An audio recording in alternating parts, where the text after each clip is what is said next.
Korintus untuk membantu ya kehidupan jemaat Tuhan yang ada di Yerusalem. Para hamba Tuhan dan orang-orang kudus ya, mereka yang berkesusahan.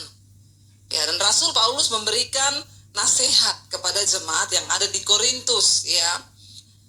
Dia berkata begini saudara, ayat yang ke-6 ya, dan ini juga adalah perkataan Tuhan Yesus.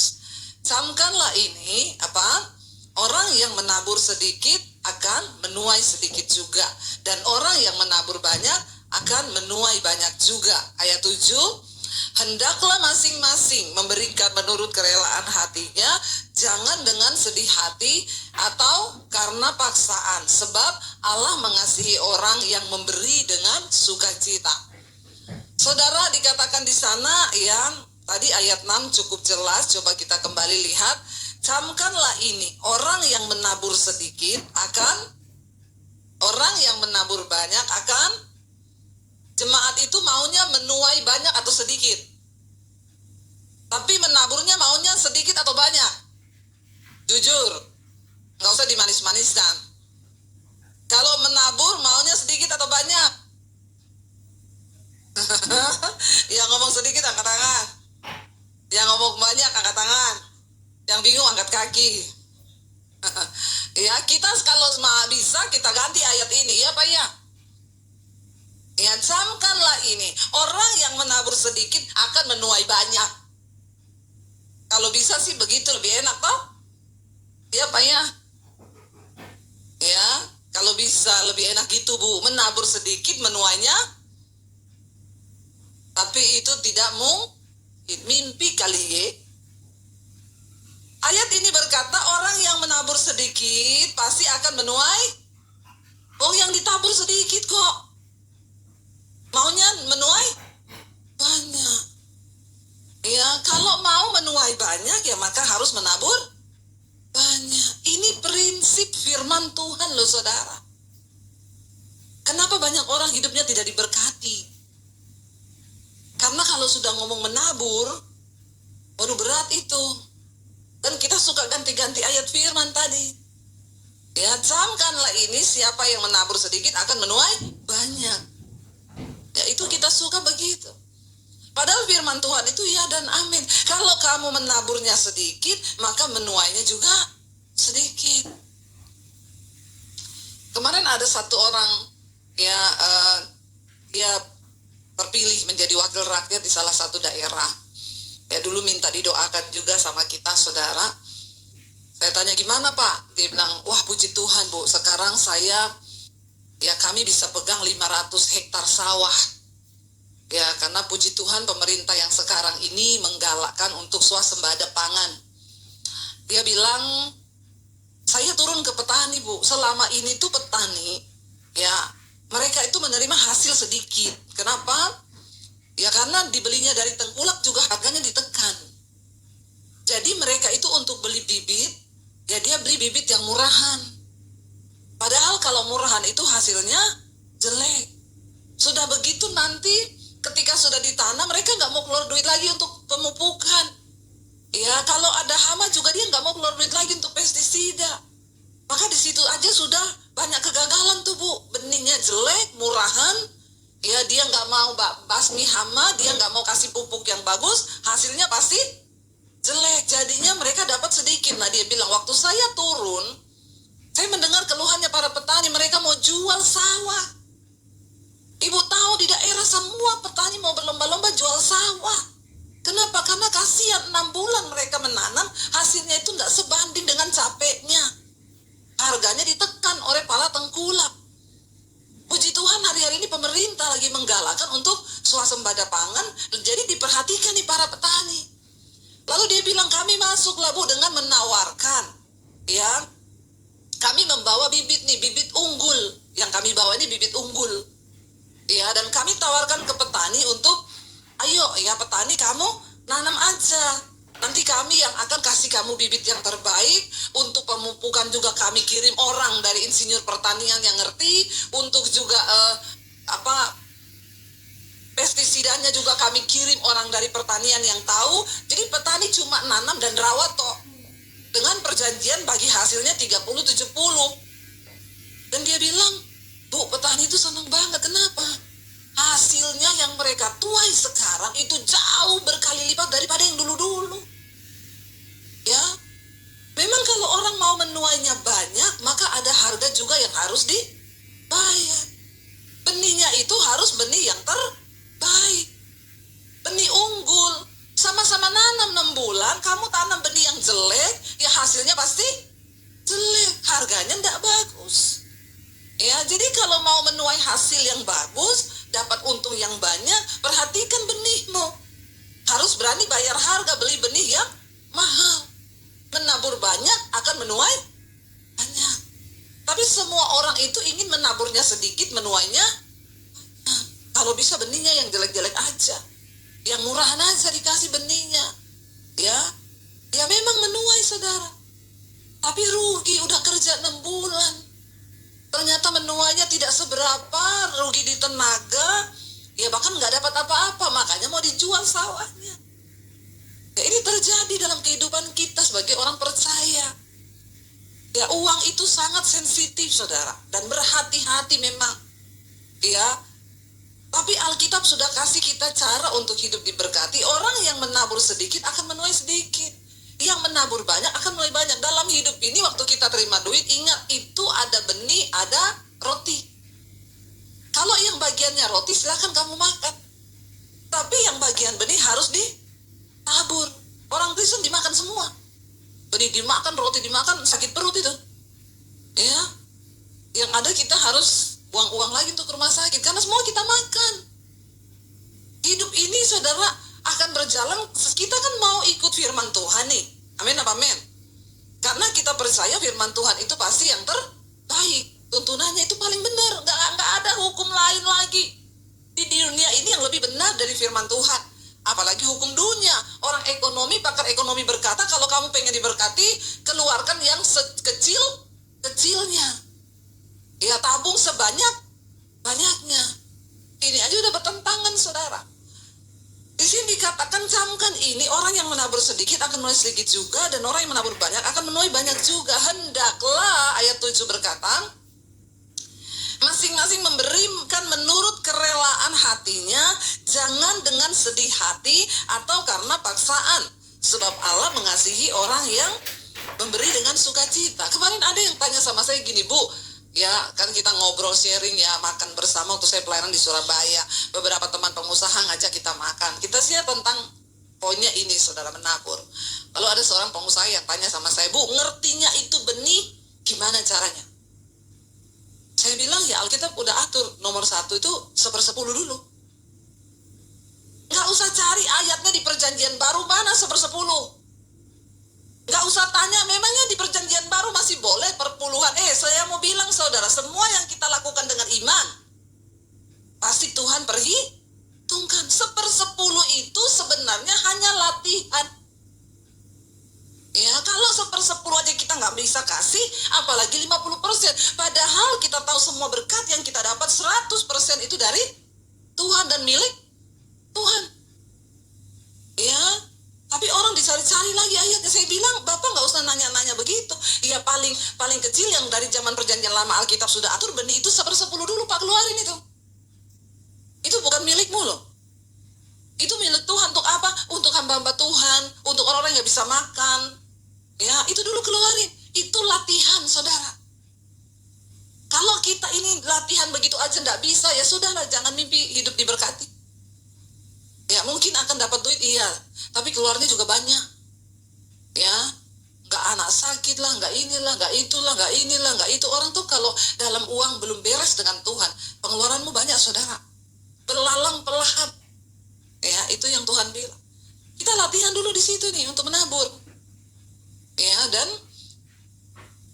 ingat yang pertama ada benih, ada roti. Yang kedua, saudara, untuk bisa memberi dengan penuh dengan sukacita, kita nih harus berdamai dulu dengan diri kita sendiri dan harus selesai pandangan kita tentang uang itu harus benar dulu.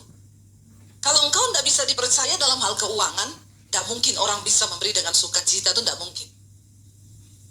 Ya, contoh saudara, kalau kita jadi orang yang mau dipercaya dalam hal keuangan, waktu dapat uang, bayar dulu semua kewajiban. Amin. Tapi banyak orang Kristen kewajiban aja dia tidak mau bayar. Itu padahal udah kewajiban, harus dibayar nih, harus. Susah banget ngeluarin duit untuk bayar kewajiban. Nah kalau kewajiban yang harus kau bayar tiap bulan aja tidak kau keluarkan, apalagi untuk persembahan. Yang itu nggak ada yang tahu, tidak ada yang menuntut. Ya kan nggak ada pendeta, WA saudara, Pak hari ini belum ngasih perpuluhan loh. Ya ada pendeta begitu yang WA, Pak Bapak belum persembahan loh bulan ini. Kalau ada pendeta begitu itu ya, pendetanya harus dibaptis ulang 15 menit itu. Rendam agak lama biar dia buka mata rumah Bapak di sorga. Persembahan itu sifatnya pribadi kita dengan Tuhan, tidak bisa dipaksakan. Karena sesuatu yang terpaksa tidak mungkin mendatangkan berkat. Kita belajar dulu saudara, punya pemahaman yang benar tentang uang dulu. Kalau kita jadi orang Kristen nggak mau keluarin untuk yang kewajiban yang memang harus kita bayar, maka tidak mungkin kita itu bisa memberi persembahan dengan sukacita. Contoh kewajiban apa? Ya, bayar utang, amin. Ya, utang itu ada cicilan tiap bulan. Ada orang dapat uang, dia lewatin lagi utangnya. Ya, beli lagi yang keinginan diri sendiri. Ya, ada utang nih 6 juta, dapat duit. Ya, sayang ya buat bayar utang ya. Ini buat beli baju aja dulu ya. Bisa beli sepatu, bisa beli handphone ya. Orang-orang macam begitu nggak mungkin hidupnya diberkati. Dengan kedagingan aja nggak pernah bisa menang, nggak bisa menahan diri. Ya, kalau kita punya kewajiban utang, ada yang harus kita bayar, uang anak sekolah itu kan kewajiban. Ya, harus kita bayar dulu. Itu kita latihan keuangan di situ, saudara. Karena kalau kita nggak bisa dipercaya dalam hal uang, Tuhan nggak bisa memberkati kita loh. Kalau dalam perkara kecil aja kita nggak bisa dipercaya, apalagi dalam perkara yang besar. Tuhan bilang, kalau kau setia dalam perkara kecil, aku akan memberikan kepercayaan dalam perkara yang besar. Ya, selesai kewajiban dulu. Dulu saya sama suami, ya setiap bulan dulu bayar cicilan 6 juta. Ya kita ini nggak ada gaji bulanan yang pasti, ya hanya berharap dari anugerah Tuhan. Begitu dapat uang pelayanan 5 juta, simpen dulu, saya masih kurang 1 juta buat utang loh. Ingat cicilan ya. Simpen dulu itu, simpen. Berdoa lagi kalau ada tambahan 1 juta, masukin lagi dulu untuk kewajiban. Ya itu yang harus kita bayar. Ada orang untuk kewajibannya sendiri, dia sendiri aja dia nggak pernah ingat, apalagi cuma untuk persembahannya itu nggak wajib bagi kita. Kita nggak ada yang tahu kalau persembahan. Dia lupa bahwa Tuhan tahu. Dari sini saudara, kalau kita mau diberkati dalam hal keuangan, semua orang itu pengenlah diberkati dalam hal keuangan. Iya Pak, iya. Ya, menurut saudara uang itu penting nggak? Sangat, ya. Ada yang bilang uang itu nggak dibawa mati, memang, tapi nggak ada uang bawaannya. Ya, memang uang nggak dibawa mati, tapi nggak ada uang bawaannya mati. Ya, uang bukan segala-galanya, tapi segala-galanya butuh uang. Kita ke toilet aja kalau nggak ada duit nggak boleh masuk loh saudara. Ya, toiletnya ditulis, ya buang air kecil 1.500, air besar 2.000. Ya, ada orang masuk buang air kecil, kasih uang 2.000, masnya bilang nggak ada kembalian 500. Kalau gitu saya harus buang air besar ini ya. Soalnya rugi loh, walaupun nggak kebelet ya, daripada nggak ada kembalian. Kalau udah masalah uang itu hitungannya auzubillahi minasyaitonirrahmanirrahim. Ya, manusia itu memang nggak mau rugi saudara, ya. Masih ada kembalian 500. Saudara, memang tidak, uang itu bukan segala-galanya, tapi semua segala-galanya butuh uang. Kita harus punya cara pandang yang benar dulu terhadap uang. Sikap hati kita tuh terhadap uang seperti apa? Itu yang akan menuntun hidup kita ini diberkati Tuhan. Saya bukan khotbah toh, berteori, saya sudah praktekkan. Ya, saya sudah praktekkan saudara. Coba kita lihat bersama apa kata Tuhan Yesus ya tentang uang itu. Matius 6 ayat 21 saudara. Matius 6 ayat 21, baca bersama 1, 2, 3. Karena di mana hartamu berada, di situ, nah, dipungkiri atau tidak dipungkiri, ini memang benar. Tuhan tahu, ini yang ngomong Yesus loh. Di mana hartamu berada, di situ hatimu berada. Kita pergi nih keluar rumah, lupa kunci lemari. Di lemari itu ada perhiasan, ada uang, ada harta, lupa kunci kamar lah. Kita balik lagi enggak?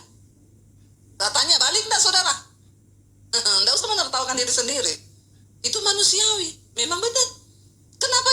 balik harus kunci dulu, karena takut nanti ada orang masuk, baru dicuri. Itu artinya di mana hartamu berada, di situ hatimu berada. Semua. Makanya Tuhan Yesus bilang, kalau saudara lihat di perikop atasnya, kumpulkanlah bagimu harta di sorga. Ya, karena di sorga itu ngengat dan kara tidak memakannya, pencuri tidak bisa mencurinya. Supaya kalau hartamu di sorga banyak, hatimu juga ada di sorga. Artinya apa? Jangan pelit kalau dalam hal menabur. Jangan uang itu kita genggam. Yesus berkata di ayat 24, saudara. Matius 6 ayat 24. Baca bersama Matius 6 ayat 24, saudara. 1, 2, 3. Tak seorang pun dapat mengabdi kepada dua tuan, karena jika demikian ia akan membenci yang seorang dan mengasihi yang lain, atau ia akan setia kepada yang seorang dan tidak mengindahkan yang lain. Kamu tidak dapat mengabdi kepada Allah dan kepada Mamon. Yesus mensejajarkan dirinya Allah itu dengan uang. Satu-satunya yang disejajarkan di Alkitab antara Allah itu dengan uang. Tidak ada yang lain. Berarti betapa berbahayanya uang itu. Kalau orang di dunia ini tidak cari Tuhan, tidak menomorsatukan Tuhan, maka sudah pasti dia akan menomorsatukan apa? Uang. Karena cuma ini yang bersaing di dunia. Allah dan Mamon. Ya, orang menghalalkan segala cara untuk dapat uang. Kemarin tuh ya, itu yang ketangkap itu ada uang hampir 1 triliun di rumahnya. Itu apa ya, saudara? Itu Mahkamah Agung ya, kalau nggak salah ya. Atau apa itu kemarin, Hansip apa ya, yang ketangkap itu gila. Itu saya lihat uang hampir 1 triliun. Ya, aduh, benar-benar ya itu. Wih, bayangkan tuh, saudara ya, uang di bawah kasur lo ditaruh itu uang. Tuh 900 miliar, hampir 1 triliun. Coba sebanyak apa itu, coba. Ya, karena kita perlu berdoa buat negara ini, saudara. Karena negara ini banyak yang menuhankan uang. Para pejabat gila uang. Ya, makanya kita jangan ikut-ikutan gila uang. Sampai menghalalkan segala cara. Kita nggak bisa mengabdi pada dua tuan, pada Allah dan juga pada Mamon. Karena kenapa? Kau pasti membenci salah satunya. Kalau kita sudah mengasihi uang, maka kita akan mengabaikan Tuhan. Makanya banyak orang nggak bisa kembalikan persepuluhan. Makanya banyak orang nggak bisa memberi dengan sukacita. Karena hatimu melekat kepada uang. Ya, nggak gampang, saudara. Saya dulu waktu masih miskin, Tuhan coba. Saya cuma tinggal punya uang 50.000. Disuruh kasih, saudara. Ada tukang soto agama lain datang ke rumah tengah malam pinjam uang 50.000. Ya, itu saya bilang sama suami, uang kita tinggal 50.000 loh, kenapa dia juga pinjam 50.000? Boyo pinjam 20 kek. Ya, ini 23 tahun yang lalu uang 50.000 itu berarti saya bisa pakai buat makan 3 hari tuh. Tapi saya dan suami bergumul di situ. Dan suami saya langsung bilang begini, "Nek, aku terserah kamu ya." Langsung cari aman dia. Ya, supaya dia nggak disalahkan. Nek, aku terserah kamu. Nek, kamu bilang kasih, yuk kasih. Nek, enggak, yuk enggak. Ya. Jadi saya juga waktu itu lah, kok gini ya? Lah berarti ini keputusannya di tangan saya. Ya, saya berdoa sama Tuhan. Tuhan cuma ngomong gini. Karena Allah yang menyediakan benih bagi para penabur. Kasih aja, kesusahan sehari cukup untuk sehari. Besok itu ada kesusahannya sendiri. Ya, saya bilang kasih aja lah, nggak apa-apa, kasih aja. Ya, Tuhan bilang kesusahan sehari cukup untuk sehari kok. Ayat itu tapi jangan dipakai di konteks yang lain. Habis terima gaji pergi ke mall, kesusahan sehari cukup untuk sehari. Terus saudara belanja semua habis, lah itu namanya bodoh ya. Besok nggak bisa makan, salahmu sendiri. Jangan bawa-bawa firman. Ya, firman itu dipakai pada tempatnya. Ya, akhirnya kita kasih. Apakah kita terus miskin nggak bisa makan? Nggak. Besoknya saya melihat, saudara, Tuhan memberkati kami berlipat kali ganda. Selalu cara Tuhan itu memberkati orang, dia uji dulu. Ya, kita bukan mau ngumpan, tapi memang Tuhan menguji. Makin kesini makin diberkati, ujiannya makin naik. Ya, suruh tabur 50 juta, naik, suruh tabur 100 juta. Ya, saya berani, saudara. Saya nggak pernah takut karena saya tahu uang itu Tuhan yang punya. Yang paling tinggi kemarin itu suruh beliin mobil pendeta 425 juta. Ya, waduh, itu saya bergumul stalking berbulan-bulan dalam nama Yesus. Setan ini. Ya, bukan Tuhan, ini setan. Bergumul saya di dalam hati karena ini bukan uang kecil. Saya mau tanya sama pengusaha di sini. Ya, ada nggak pengusaha di sini yang sudah pernah beli mobil pendeta? Harga 425 juta pernah? Rela nggak? Maaf ya, saya bukan cuma khotbah, saya sudah mempraktekkan firman ini. Akhirnya saya bilang sama Tuhan, ya saya tanya suami dulu ya, kalau suami bilang iya, ya Tuhan, kalau enggak bukan loh Tuhan. Saya tahu pasti suami saya larang. Karena suami saya ini bukan pelit, agak perhitungan. Beda sama pelit ya. Saya nabur 100 juta, dia cek mobile banking, ini apa? Kemarin Tuhan suruh nabur. Kadang dia bilang, ya enggak usah banyak-banyak gitu loh. Saya bilang Tuhan yang suruh. Oh yowes kalau Tuhan yang suruh. Nah ini 425 juta. Saya tanya sama suami saya, aku tuh dapat suara Tuhan sudah berbulan-bulan loh, apa? Tuhan tuh suruh kita beliin pendeta itu mobil. Mobilnya itu spesifik, Tuhan kasih tahu harganya 425 juta. Dia diam 1000 bahasa. Saya tanya, tumben kamu diam, ngomong loh apa? Gimana ini? Saya berharap dia bilang, janganlah, berarti bukan suara Tuhan. Karena Alkitab bilang istri tunduk kepada suami. Tiba-tiba suami saya bilang, aku tuh sudah disuruh Tuhan dari bulan Januari lalu. Tak tahan sampai 6 bulan. Malah Tuhan bicara sama kamu. Wah, saya kaget saudara. Ya ampun, ternyata karena kau tuli. Makanya Tuhan kasih tahu saya. Akhirnya kami berdua sepakat ya. Deal 425 juta, deal lah, uangnya Tuhan. Kita cuma bendaharanya. Ya. Akhirnya kita melangkah dengan iman. Tiba-tiba lagi ngobrol sama satu pengusaha, kita bersaksi, saudara, pengusaha bilang, ya udah Bu, ya saya nabur ya separuhnya. Jadi kita nggak jadi keluarin 425 juta. Ada yang, Tuhan tuh kadang cuma menguji hati kita loh. Hatimu tuh melekat sama uang atau kepada Tuhan? Kamu taat nggak sama Tuhan? Ya, waktu bangun sekolah misi itu, saudara, bukan gampang. Saya ini bukan pengusaha. Awal modal yang kami taruh dari uang pribadi kami, Tuhan berkati lewat YouTube, itu 2M loh. Saya mau tanya, ada pengusaha berani ngasih 2M untuk sesuatu yang gak ada hasilnya? Halo? Saya bukan khotbah tok teori, saudara. Saya mempraktekkan semua firman Tuhan. Dan Tuhan yang berjanji itu Tuhan yang setia. Dia gak pernah berdusta. Saya merasakan itu. Ya, Tuhan suruh bangun sekolah misi. Siapkan para penuai. Dari mana uangnya Tuhan? Dari yang ada di tanganmu. Nah ini kan uang kita kerja dapat dari YouTube setengah mati ditabung. Aku ini bukan orang yang punya uang puluhan miliar di rekening. Tuhan bilang tabur, ya udah. Modal awal pertama kami taruh 2 miliar, saudara. Itu bukan uang kecil. Tapi kami mau belajar. Berjalanlah dengan waktu. Saya mau pakai rekayasa manusia setelah digambar. Hampir 4 miliar habisnya. Saya pikir 2M udah cukup. Saya bilang sama suami, ya udah gampang, nanti saya umumin di YouTube lah. Taruh nomor rekening di YouTube, jalan-jalan itu nomor rekening, putar-putar sampai orang pusing lihatnya. Sudah di otak saya begitu, saudara. Waktu hari hanya suami saya bilang, taruh nomor yang mana nih buat pembangunan? Saya berdoa, Tuhan bilang, coba kamu taruh nomor rekening. Dari awal kami pelayanan di YouTube, kami sudah komitmen tidak ada nomor rekening di layar YouTube. Supaya kami tidak merekayasa keuangan. Tapi Tuhan kalau memang mau memberkati kami, biar itu berasal dari Tuhan.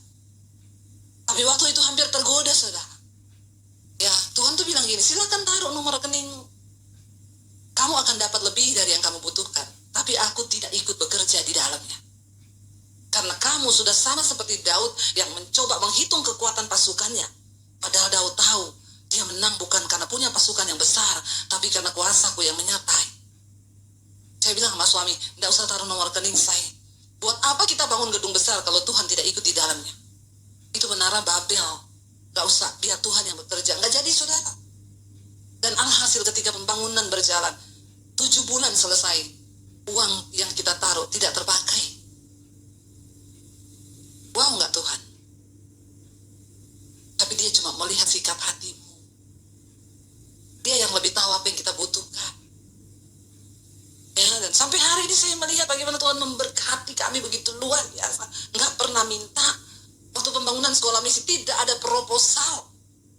Nggak ada pengumuman buka nomor rekening. No.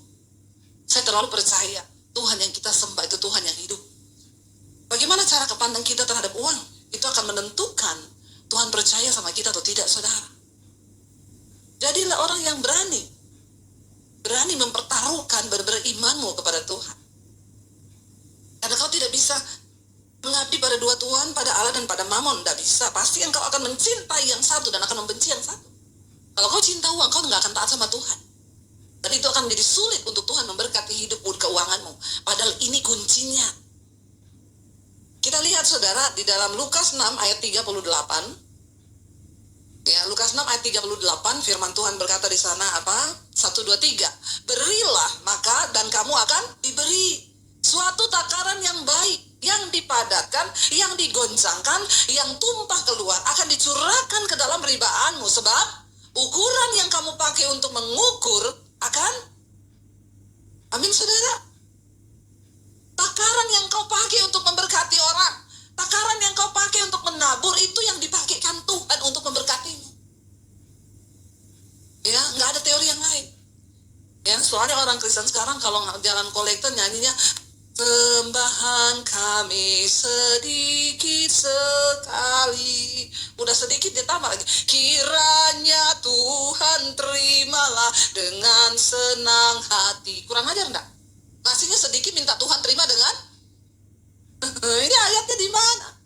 Dibalas malaikat dari sorga. Berkat yang ku beri sedikit sekali, kiranya engkau terimalah dengan senang. Maunya berkat besar, tapi naburnya sedikit. Ya, orang gak mungkin bisa menabur dengan sukacita kalau pandanganmu terhadap uang itu salah. Ya, dan Alkitab bilang yang akan masuk neraka bukan cuma pezinah, bukan cuma homo, bukan cuma orang yang kepahitan. Alkitab bilang orang kikir tidak masuk surga. Bilang kanan kirimu, bertobat jangan pelit. Ya, enggak apa-apa, bilang aja. Kalau nggak pelit ya puji Tuhan, kalau ya pelit ya beneran. Tobat, ubah cara pandangmu terhadap uang. Karena takaran yang kau pakai untuk mengukur, itu akan diukurkan kepadamu juga. Sekali lagi, saya bukan pendeta yang berteori, saudara. Saya sudah mengalaminya. Makanya saya bisa khotbah. Karena saya mempraktekkan firman ini. Dari kecil diuji 50.000 berani. Naik 50 juta berani. Naik 100 juta berani. Naik 200 juta berani. Naik 400 juta berani. Karena saya menyadari uang itu milik Tuhan. Kalau Tuhan mau datangkan uang buat kita, nggak ada apa-apanya. Kecil, Tuhan tuh cuma suruh. Ya, sekarang ada saudara, di beberapa kota orang tipu-tipu nih saham-saham. Dia ngajar saudara. Saudara nggak perlu minta-minta uang sama Tuhan. Saudara cuma tinggal perintahkan uang itu datang, karena uang itu sudah ada di tangan-tangannya orang semua. Jadi diajarkan saudara, jemaat-jemaat gereja yang goblok-goblok nih, dibodohi sama orang yang nggak tahu ajarannya dari mana itu Alkitab. Makanya jadi orang Kristen baca tuh firman. Saya dengar akhirnya dia telan uangnya orang puluhan miliar, dia lari saudara. Ya, dia ajari tuh jemaat pegang uang 100.000 begini, perkatakan, hai uang, ajak teman-temanmu yang di dompet-dompetnya orang, yang di bank-bank, yang dimanapun, ajak teman-temanmu yang banyak datang kepadaku pakai dalam nama Yesus. Gila nggak? Tuyul dengar, tuyul bilang, langkahi dulu mayatku. Aku aja kerja loh, kata tuyul. Aduh, banyak orang Kristen bodoh, saudara. Saya dengar itu dan katanya banyak pendeta yang tertipu. Mereka masukin uang sama ini orang ini. Ada di YouTube. Sekarang dia lagi menghilang, dicari-cari nggak ketemu. Ya itu, hai uang. Pulang ke rumah praktekkan ya. Bentar lagi kau gila. Saya ketawa dengar, dia suruh, dia ada contohnya di YouTube. Dia pegang uang begini, hai uang-uang yang ada di dompet-dompetnya orang, uangku yang sudah Tuhan ciptakan. Lalu nggak pernah nabur, perintah-perintahkan uang. Makanya tuyul dengar, ya tuyul bilang, nak mental loh aku. Ya tuyul aja kerja loh. Ya jangan saudara, ya kita praktekkan firman Tuhan tuh yang benar. Ya akhirnya orang itu saudara, dia bilang dia punya perusahaan banyak di berbagai negara.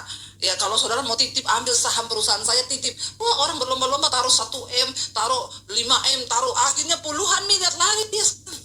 Saya bilang, kau panggil dia, hai uangku, baliklah ke sini. tipu-tipu sudah gampang. Orang yang gampang-gampang kena tipu itu pasti orang-orang yang jarang menabur. Makanya gampang kena tipu. Karena di otaknya itu cuma pengen cepat kaya. Padahal kita bilang orang yang ingin cepat kaya pasti jatuh dalam berbagai-bagai pencobaan. Khotbah siang ini agak pedes. Tapi tolong mukanya nggak usah masam sama saya. Saya ini hanya menyampaikan firman dan ini tema dari Bapak Gembala. Tema bulanan ya. Jadi kalau tersinggung, puji Tuhan.